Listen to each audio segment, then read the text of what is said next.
I've been telling the story for years, but telling is a different animal from writing.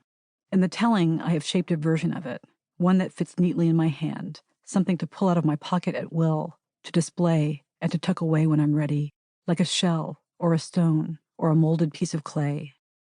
The story I have honed over the years is as neat as my scar. It is smooth and tender and conceals more than it reveals. Here is how the newspaper tells the story. Stabbing spree sends 7 to hospitals. 7 people were wounded, 2 with life-threatening injuries, when a man pulled a knife at an Audubon Street coffee house late Sunday and began stabbing people. The attack, occurring about 10 p.m., caused pandemonium and a virtual bloodbath at Coffee at 104 Audubon Street. There was no apparent provocation, police said. The 2 victims most seriously hurt were covered with blood, and it was difficult to tell how many times they were stabbed, police said. There was a lot of blood, said Detective Sergeant Robert Lawler. There were some very serious injuries. Bloody handprints were visible on a window, where one of the victims apparently climbed out.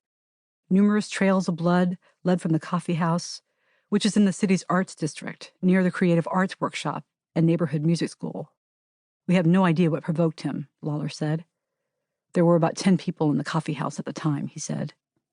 New Haven Register, Monday, August 8, 1994. The first time I read this article, I laughed when I got to bloodbath. Bloodbath? It sounded like something from a trailer for a slasher movie. But it wasn't a movie, and there was a lot of blood, evidently, although I don't remember that part. I remember it differently. On the night of August 7th, 1994, I walked into a coffee shop called Coffee on Audubon Street in New Haven. I was a graduate student in the American Studies program at Yale, and I was there to work. I had James Bolton Johnson with me, specifically his 1912 novel, The Autobiography of an Ex-Colored Man, about which I was writing a paper. I was having a hard time concentrating that night, so I went to Coffee, which was not far from where I lived, and was one of the many spaces in New Haven where students went to read and write and talk. It was a typical coffee shop in a typical college town. I was frustrated with my work, so frustrated with my inability to concentrate that I was giving the evening only one last chance. It was late, nearly 9 o'clock. Maybe too late, maybe just call it a night. I debated with myself, walking slowly the 3 yards from my car to the door of Coffee. I was probably talking to myself, as I do all the time, muttering about all that I had to do. A man on a bicycle and I approached the door at the same time. Beside him stood an average-size, average-looking brown dog on a leash. The man was listing on his bike, rocking side to side, as if he himself had not made the commitment to go inside the shop. Maybe, maybe not. Our eyes met. He looked like Gallagher, the 1970s comedian, the same long hair and bald pate, the same thick mustache. Or at least that's what I remember. To this day, when I think of Daniel Silva, I think of Gallagher, whom I rarely, if ever, thought about before that night. I don't remember who went in first, but I remember making the decision not to let the oddness of this stranger bother me. Because he was odd. It was the way he was listing on his bicycle. It was the unsettling way he looked at me.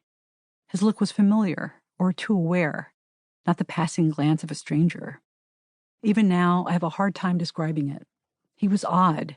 It was instinct. I knew something was wrong with him. Or maybe this is just the cliché of hindsight speaking. After all, we're talking about a university town and a coffee shop full of nerds off in their own little worlds, people who routinely talk to themselves out loud, as I had been doing that night. Here I have lingered longer than I lingered in that moment, which passed as quickly as a proverbial blink of an eye. I looked at the man, made a quick, unconscious association with Gallagher, went in to get my coffee, and planted myself at a table. I put my keys on the table. I pulled out my book and notepad.